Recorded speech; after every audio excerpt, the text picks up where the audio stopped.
Programme में आपको खुशामदीद कहते हैं। मैं असदुल्ला खान हूँ और मेरे साथ आरिफ निज़ामी साहब मौजूद हैं।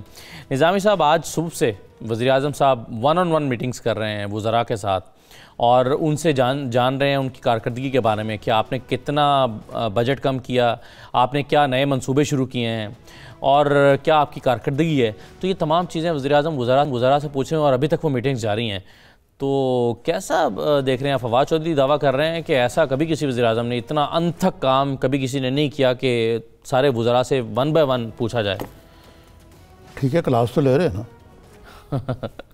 मतलब है कि और फिर वो जो अच्छी बात कर रहे हैं वो ये है कि परफॉर्मेंस ओरिएंटेड प्रमोशन की भी बात है। मतलब जिसकी परफॉर्मेंस ठीक नहीं होगी वो चेंज भी हो सकता है, वो तनज़ली भी हो सकती है, फारग भी हो सकता है। अब अगर वो ये करने के बाद कुछ नहीं होता तो उसको तसव्वुर किया जाएगा नशिस्तन गुफ्तन बर्खास्तन। तो इतनी जब उन्होंने तवक्कुआत ऊपर ले गए तो यकीनन कुछ ना कुछ इस बारे में कोई अगर जवाबदेही हो रही है तो फिर कोई नतीजा भी निकलना चाहिए। एन मुमकिन है ये भी हो कि पहली मुलाकात में या पहली इस नौयत की पहली मीटिंग में एक थ्रेट दे दिया जाए या काम करने पर उकसा दिया जाएगा, भाई अगर नहीं करोगे तुम्हारी ज़रा ये चीज़ें वीक हैं, नहीं करोगे तो अगली मीटिंग में मैं फारिग कर दूंगा तुम्हें। लेकिन ये सियासी तौर पे इसका बड़ा फ़ायदा भी है इस मीटिंग का। वही सवाल पैदा होता है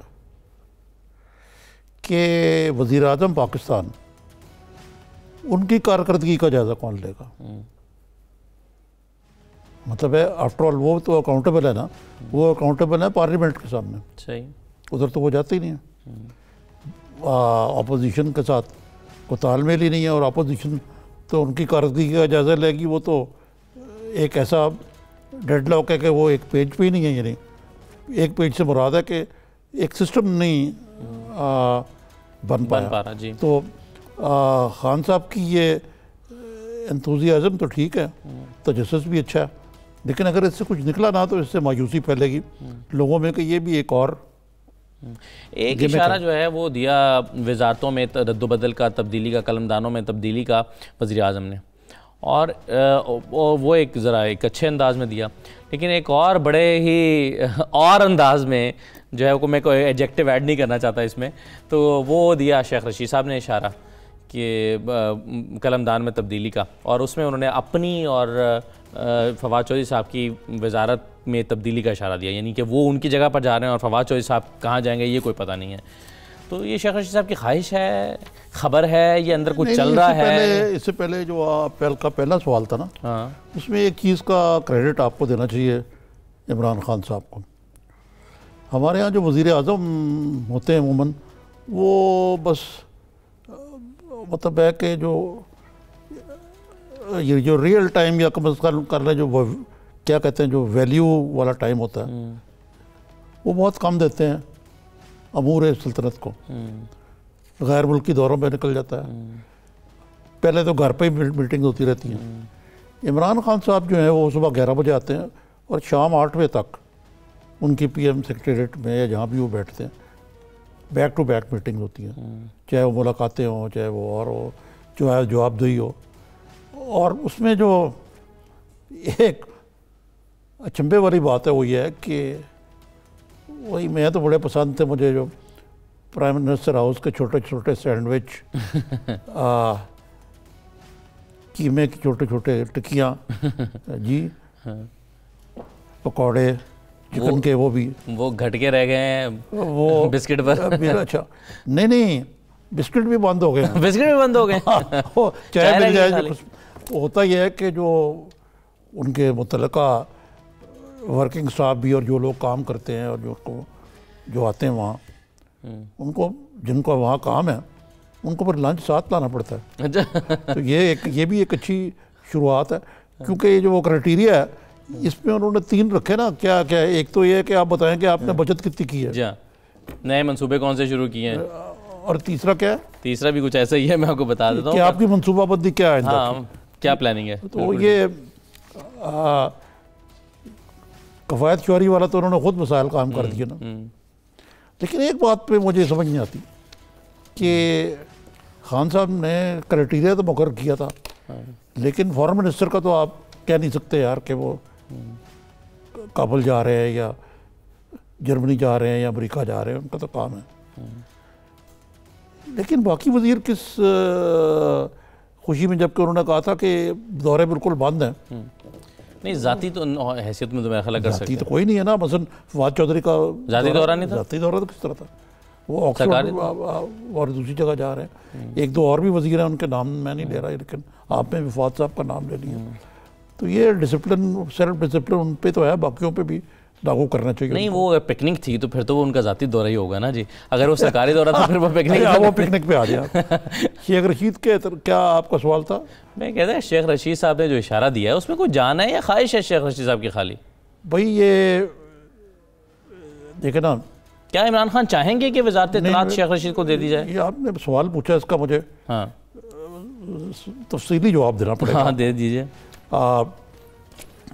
अभी ये हाल ही में वज़ीर आज़म ने कुछ अखबारी मालकान को और मीडिया के मालकान को रात महीने से ऊपर हो गया मदऊ किया था सलाह मशवरे के लिए, ये मीडिया के मसाइल के हवाले से। उधर फवाद चौधरी साहब भी थे, शेख रशीद भी इन्वाइटेड। तो जब हम लिफ्ट में बाहर वापस जा रहे थे तो हमारे में से एक साथी ने कहा, शेख साहब तुसी आ जाओ वज़ीर इत्तलात। तो उन्होंने कोई जोर की ना नहीं की, सिर्फ शर्मा गए थोड़े से। अच्छा, अब ये ऑन सीरियस नोट, लेकिन वैसे मैं इस पर मुझे इकबाल का एक शेर याद आ गया है, छोटा सा, मैं अगर आप इजाज़त सुना दूं। नहीं, उसने कहा कि तामुल तो था उनको आने में कासिद, मगर ये बता तर्ज इनकार क्या थी। तो अब ये शेख साहब की तर्ज इनकार क्या थी? आपने कहा कि शर्मा गए, सिर्फ उन्होंने जवाब नहीं दिया। वो अहमद सईद करवानी होते थे ना एक, हाँ, वो अयूब खान के वज़ीर इत्तलात वेस्ट पाकिस्तान के, उस ज़माने में सूबा वेस्ट पाकिस्तान था, असेंबली वेस्ट पाकिस्तान की होती, और वो इतने बड़े अयूब के वो थे हमायती के, खुदा की पनाह। इससे पहले वो लीडर ऑफ द ऑपोजिशन था। अच्छा, ठीक है। तो जिस तरह ये कहा जा रहा है ना कि सारी शरारत मीडिया की, उस ज़माने में हालांकि मीडिया बड़ा महदूद था, पाबंद था, शायद वाहिद अखबार नवाए वक्त था जो थोड़ा बहुत ऑपोजिशन करता था, नेशनल प्रेस। तो खबर ये आई कि अहमद सईद करवानी की हुकूमत से बातचीत हो गई है और वो वज़ीर बन रहे हैं। अहमद सईद करवानी ने ना सिर्फ की 2 टोक तरदीद की, जो फ्लैटीज़ होटल है ना, पुराना वाला, ये नया वाला नहीं, इसमें उन्होंने एक तकरीब की जिसका नाम था जश्न इनकार वजारत। अच्छा है जी, अच्छा, जश्न इनकार वजारत। और 2 दिन के बाद वो वज़ीर इत्तलात बन गए। और बाकी जो मैंने आपको भी बताया अच्छा, ये आसिफ करवानी साहब के वालिद साहब की बात कर रहा हूँ। अच्छा, तो अब भी जो इनकार है वो इकरार लगता है मुझे। अब ये आप देखें, बात ये है कि एक ये भी कहा मेरे ख्याल फवाद चौधरी साहब ने, गालबन में शोर नहीं हो, कि ये थैंकलेस जॉब है। उसकी वजह थैंकलेस ये है कि जितने चमचे होते हैं ना जब वो जाते हैं ना, और वज़ीर भी, वो कहते हैं सर काम तो बड़ा अच्छा कर रहे हैं हम, सर आपकी कारकर्दगी क्या मक्के और मदीना, जो भी बॉस हो, वज़ीर आज़म हो, लेकिन ये हमारी चीज़ें जो है ठीक तरह प्रोजेक्ट नहीं हो रही। तो फवाद चौधरी साहब भी इसी सिंड्रोम का शिकार है। अच्छा,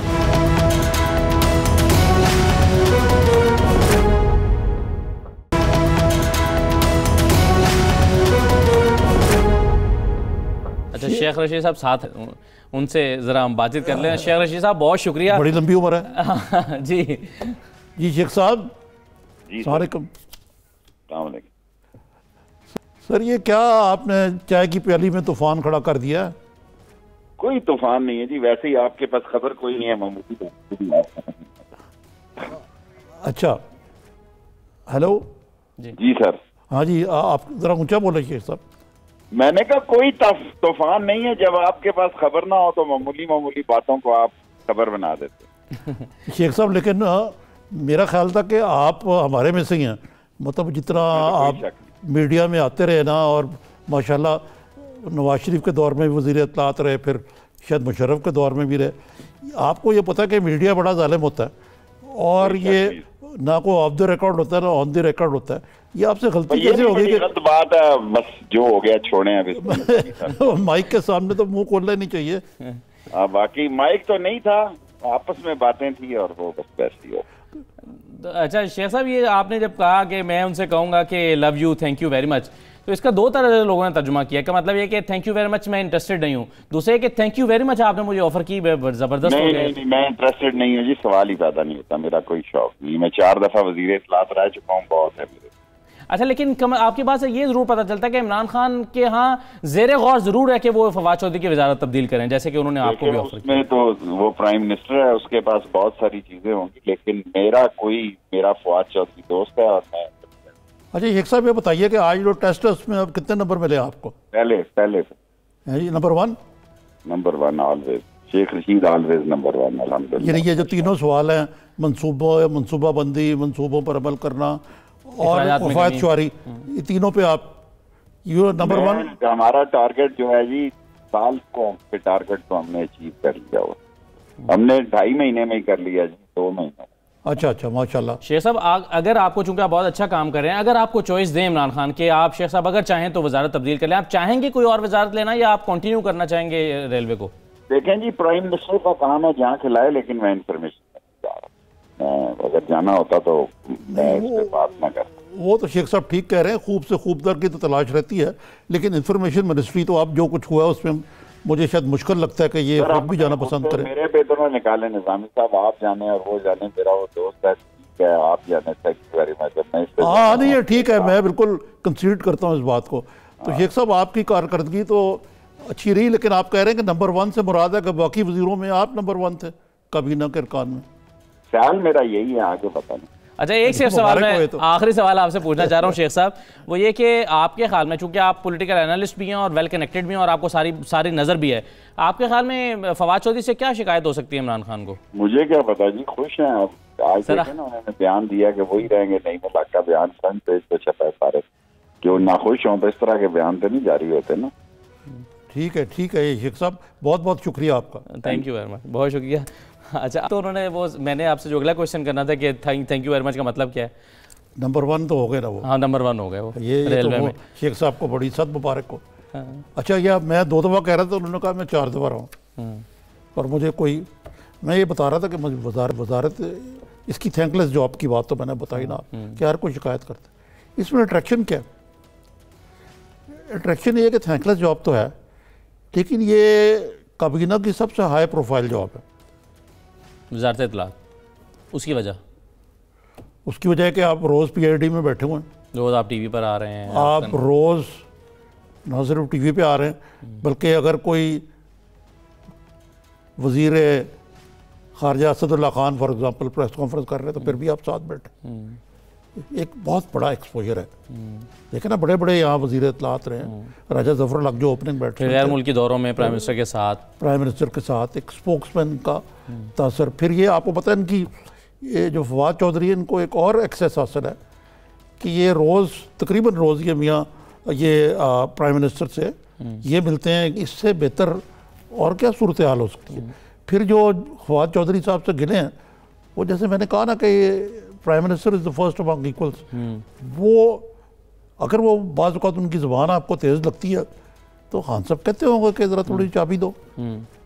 अच्छा, अब एक चीज़ तो देखें, अगर ये शेख रशीद साहब तमाम बातों से मुकर भी जाएं, या मुकरने से मेरी मुराद ये है कि वो कहें कि नहीं मेरा मतलब ये नहीं था, मेरा तो ये मतलब था, तो एक बात से तो वो डिनाई नहीं कर सकते कि मुझे इमरान खान ने ऑफ़र की है कि आप वज़ारत इत्तलात में आ जाएं। लेकिन ये तो बात उन्होंने कहीं ना कहीं 4 दफ़ा मेरी बात हुई। हाँ। तो मौसम का हाल तो नहीं हुआ ना। हाँ, तो अब ये मुझे पता नहीं ऑफ़र हुई है नहीं हुई। नहीं, वो कह रहे हैं हुई है तो लाजमी हुई होगी, उनका कहना ना। बहरहाल ये मैं आपको नहीं, मगर ये हो नहीं सकता निज़ामी साहब कि इमरान खान ने उन्हें वज़ारत इत्तलात की ऑफ़र ना की और वो कहें कि मुझे ऑफ़र हुई है और वो दोबारा दोहरा के कहते हैं कि मुझे। लेकिन फवाद चौधरी ने तो कह दिया कि मैं हाज़िर हूँ जनाब, अगर आप चाहिए तो तशरीह में रख के आपको पेश। वो जो मैं शेख रशीद साहब बताना नहीं चाह रहे, पता उन्हें सब होता है।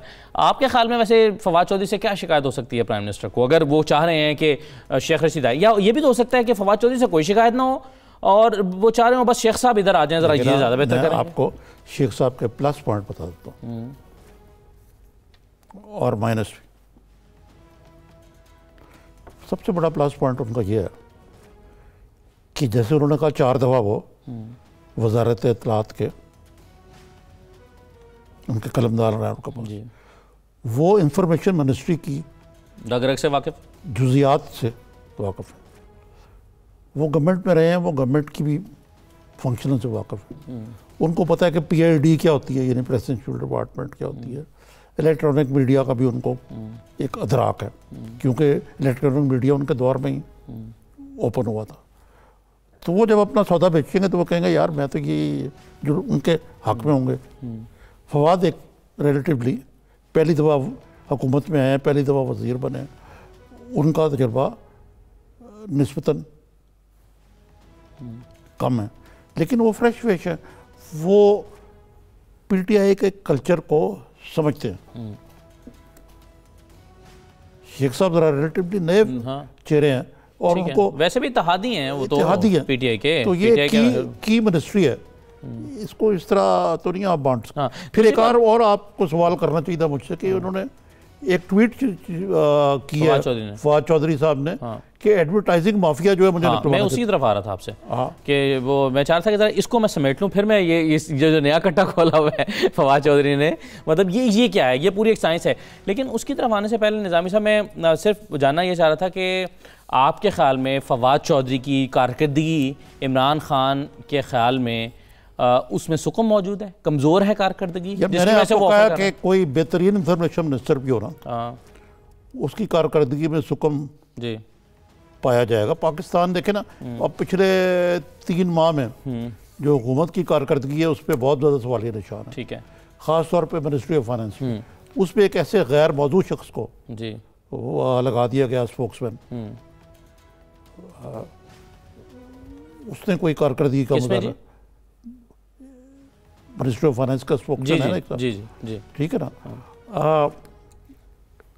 ना भी हो, अच्छा भी स्पोक्समैन हो। जो वज़ीर ख़जाना ने जो टामक टोइयाँ मारी हैं, जो वाउट टर्न लिए हैं, जिससे आधे कुलीग छुरियाँ निकाले बैठे हैं उनकी। अब देखें ना, ये इमरान खान साहब को जो असल मसला आप नहीं आ रहे, असल मसला है कि वहाँ एक इंट्रीग का माहौल बन गया, छीना झपटी हो रही है, एक दूसरे के ख़िलाफ़ शिकायतें हो रही हैं। अब उसमें ये असद उमर साहब भी शामिल है, अब फवाद चौधरी वर्सेस शेख रशीद भी हैं, और इससे पहले यहाँ पंजाब में आपके चौधरी सरवर वाला वाक़या हुआ था, वो है। ये जो होती है ना एक टाइट शिप, वो खान साहब नहीं चला पा रहे। कह रहे थे कि कौन सी कैबिनेट है जिसमें इख्तिलाफात नहीं होते, और पिछले गवर्नमेंट के जो कैबिनेट्स हैं उनमें तो कई वज़रा एक दूसरे से 5 साल तक बात नहीं की उन्होंने। ख्वाजा आसिफ साहब का जो कह रहे थे ना एतजाज़ साहब, वो अपनी जगह पे दुरुस्त है, लेकिन it is too early in the government. और ये और तरह की है, एक होती है, मसलन आपने पूछा ही है मुझसे, तो पीपल्स पार्टी के दौर में नज़रियाती तौर पे कौसर नियाज़ी और मुस्तफ़ा खर, ये, और बल्कि मुझे सही तरह अगर याद है डॉक्टर मुबशर, हालांकि वैसे बाएं थे लेकिन इस ग्रुप में थे, लेकिन दूसरी तरफ थे शेख रशीद, खुर्शीद हसन मीर, ये और जो इस किस्म के महराज मोहम्मद खान, ये लोग जो थे लेफ्ट के थे, और जे रहीम खुद भी बहुत बड़े जी थ्योरेटिकल सोशलिस्ट थे जिन्होंने PPP का मैनिफेस्टो बनाया। मुबशर हसन भी इधर ही थे मेरा ख्याल है, तकरीबन मुबशर हसन और उनकी कौसर न्याजी साहब का तो क्या जो ताल्लुकात है आप जानते ही हैं उसमें क्या बड़े सख्त। अब मैं ये कहने की कोशिश कर रहा हूँ आपसे कि वो एक और तरह की थी, वो एक पोलेमिकल और एक किसी हद तक आइडियोलॉजिकल बहस थी। ये है इक़्तिदार की खींचातानी, ज़ाती मसलत पसंदी। सही है। अब मसलन चौधरी सरवर का क्या आपको बनता था? ब्रेक ले लेते हैं, एक ब्रेक ले लेते हैं। हाँ सही है। मैं एक चीज़ और जो आपने एडवर्टाइजिंग माफिया की तरफ फवाद चौधरी ने कहा कि मेरे खिलाफ पीछे पड़ा हुआ है, अब इसका एक मतलब तो ये लगता है उनकी बातों से कि जो इमरान खान साहब उन पर अदम एतमाद का इजहार कर रहे हैं, अगर कर रहे हैं, तो उसकी वजह जो है वो एडवर्टाइजिंग माफिया है। इसका मतलब क्या ये है कि फवाद चौधरी ये कहना चाह रहे हैं कि इमरान खान एडवर्टाइजिंग माफिया की बातों में आ रहे हैं? क्या उनका मतलब ये है? चलें, ये देखें ना, ये चल रहा है टेबल, ये मैं आपको बताता हूँ कि क्या हो रहा है। चलें एक ब्रेक ले लेते हैं, खबर भी देते हैं। ओके, मुख्तसर ले लेते हैं, ब्रेक के बाद वापस आते हैं।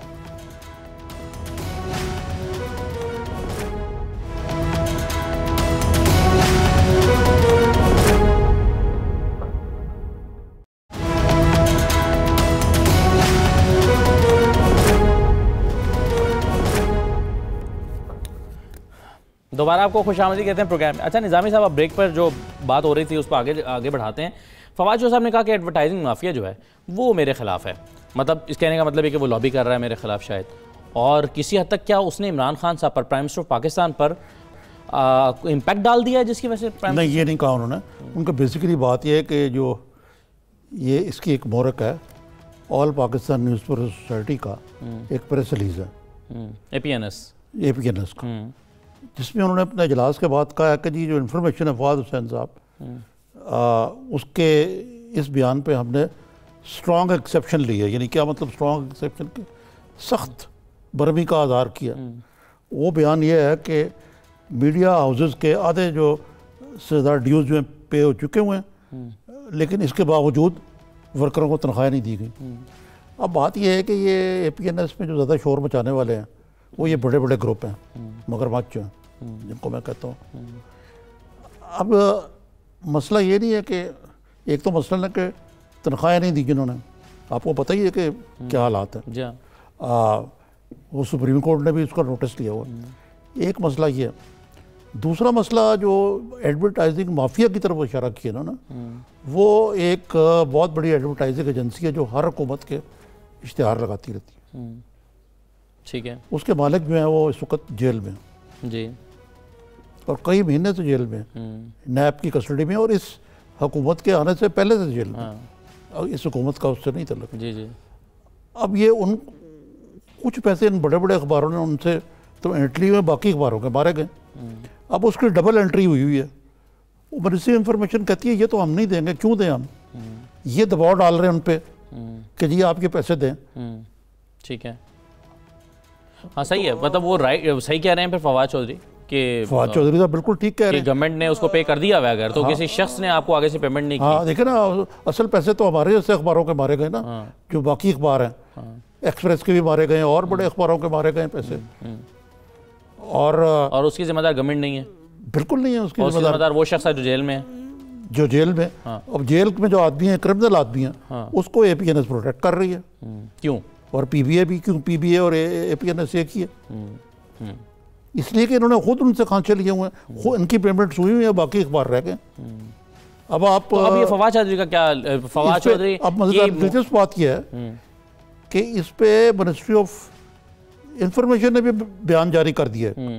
वो कहते हैं कि जो शफकत जलील साहब हैं जो फेडरल सेक्रेटरी हैं, उन्होंने सरमद अली का नाम ले कहा कि उनके बयान पर सख्त तशवीश का आज़ार किया और उन्होंने कहा कि उन्होंने गलत फिगर्स दिए और लोगों को बेवकूफ़ बनाने की कोशिश की। अच्छा, अब मुझे ये बताइए निज़ामी साहब कि क्या इस सारी स्टोरी का जो आपने सुनाई है और दिलचस्प है, इसका कोई ताल्लुक है इमरान खान साहब की शेख रशीद को ऑफर करने से? मेरा नहीं ख्याल, कोई ताल्लुक नहीं, इन दोनों का आपस में कोई ताल्लुक नहीं है।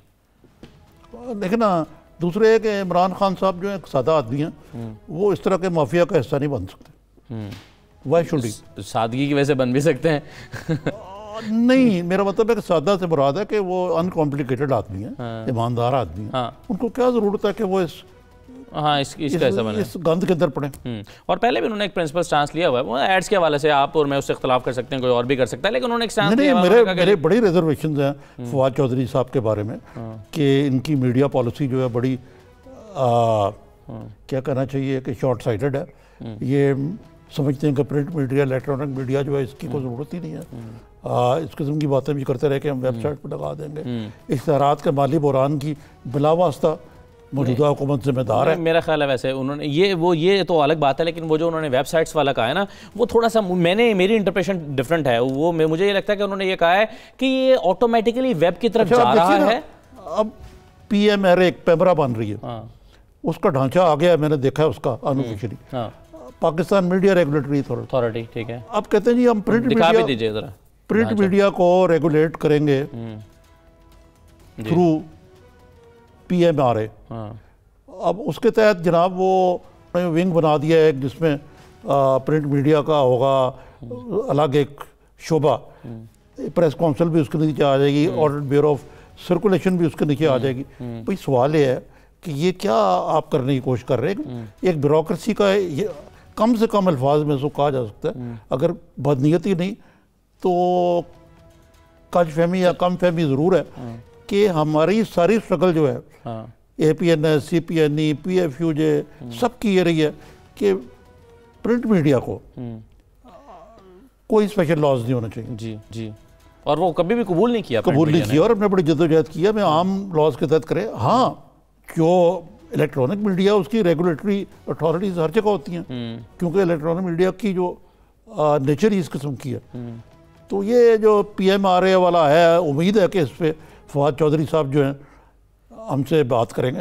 हाँ, और ये शेख रशीद के पास जाने की जरूरत नहीं पड़ेगी। ये परवेज मुशर्रफ साहब इसको इम्प्लीमेंट नहीं कर सके थे, उसके बाद पैमरा के थ्रू इसको नहीं किया जा सका था हमेशा। नहीं, ये पैमरा नहीं है, ये PMRA है। नहीं, मैं ये कह रहा हूँ कि वो PEMAR है, वो पैमरा अलग है। मैं ये कह रहा हूँ कि पैमरा के जरिए से भी कोशिश हुई थी कि प्रिंट को भी उसके अंदर लाया जाए, लेकिन वो नहीं किया जा सका था, वो नहीं किया था। तो प्रिंट मीडिया ने इसको कभी भी कबूल नहीं किया अपने ऊपर, और इसको वो हमेशा सेंसरशिप के साथ जोड़ते हैं कि ये आप हमारे पर एक सेंसरशिप लगाने की कोशिश कर रहे हैं। तो अब ये एक ऐसा इनिशिएटिव है इस गवर्नमेंट का जो पहली मरतबा अखबारात को बाकायदा तौर पर सेंसरशिप या रेगुलेटरी के नाम पर कि जरूरत क्या है। हाँ, अखबारात ऐसा क्या कर रहे हैं? अखबारात तो आपको वैसे ही कुछ नहीं काट रहे, उनको तो आपने इतना बांध दिया है कि वो बेचारे कंजी नहाएगी क्या और निचोड़ेगी क्या वाला साहब उनका वो है।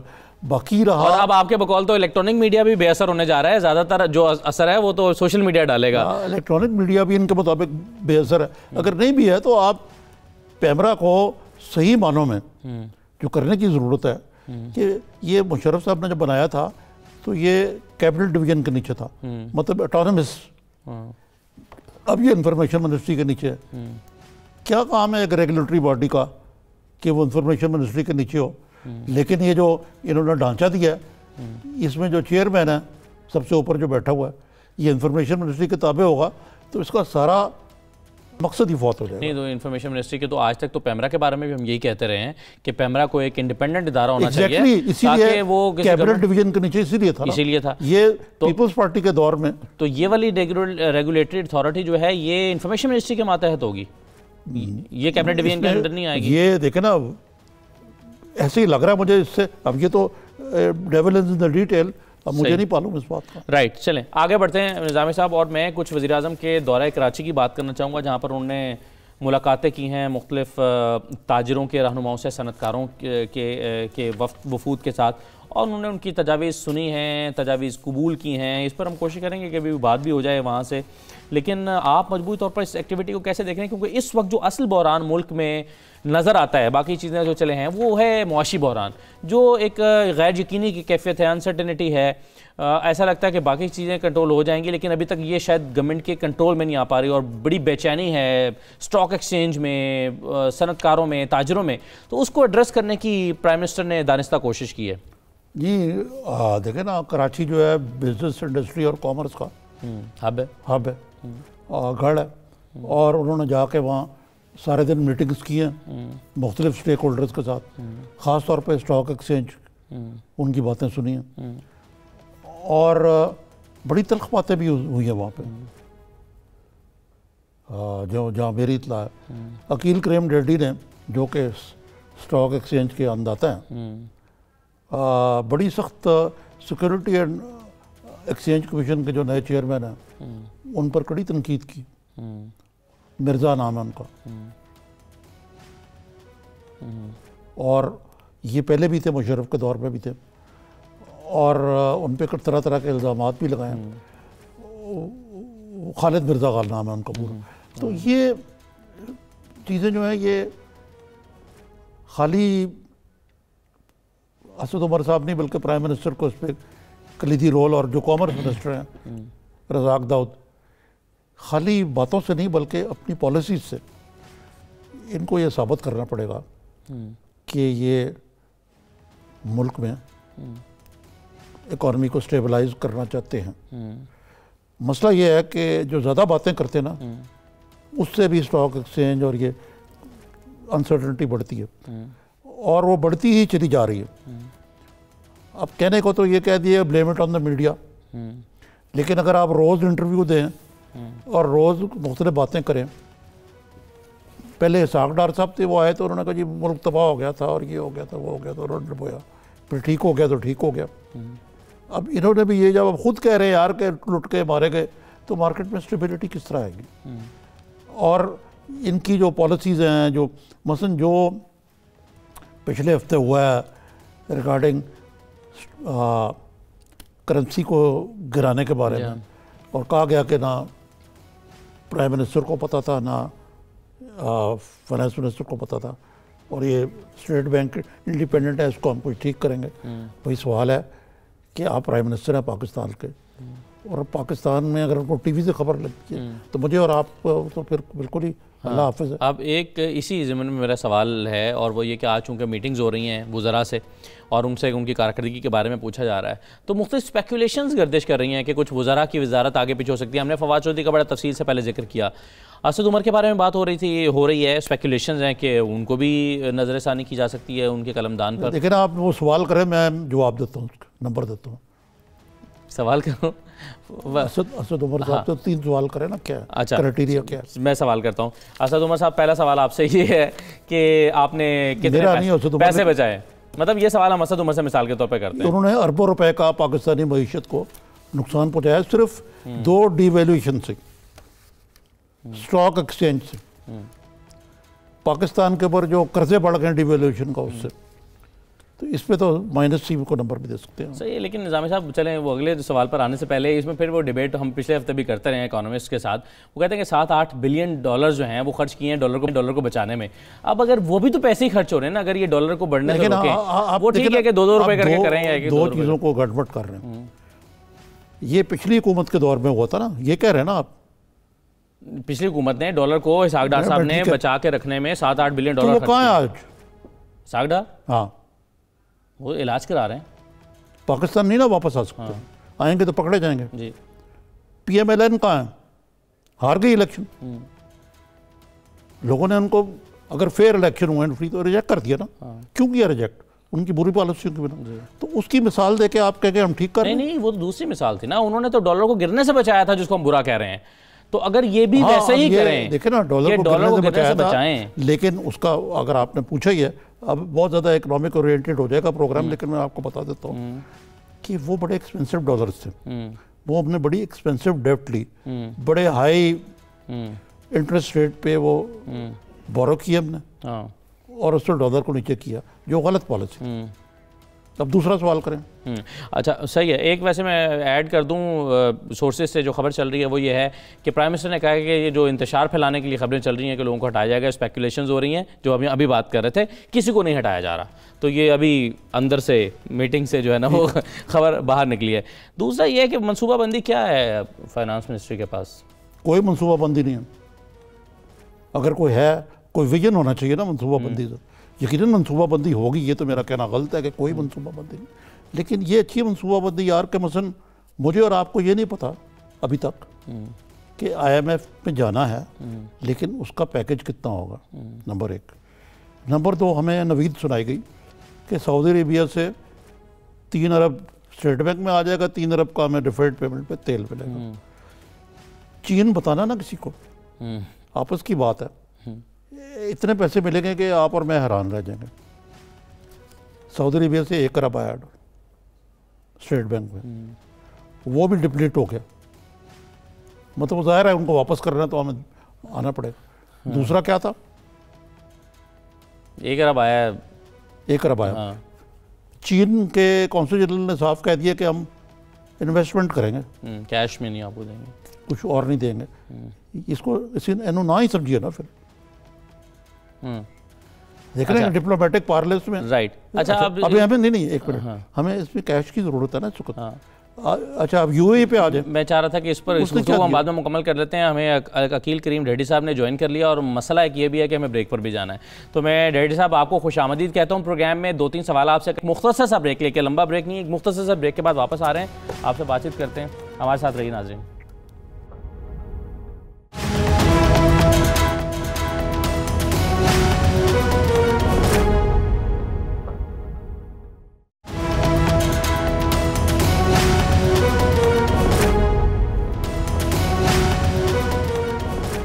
ब्रेक के बाद आपको दोबारा खुशामदीद कहते हैं। हमारे साथ अकील करीम ढेडी साहब मौजूद हैं, हमसे बातचीत करेंगे कल के जो वज़ीर आज़म का दौरा और मुलाकातें थी ताजरों के साथ, सनतकारों के साथ, स्टॉक एक्सचेंज के अहदेदारों के साथ।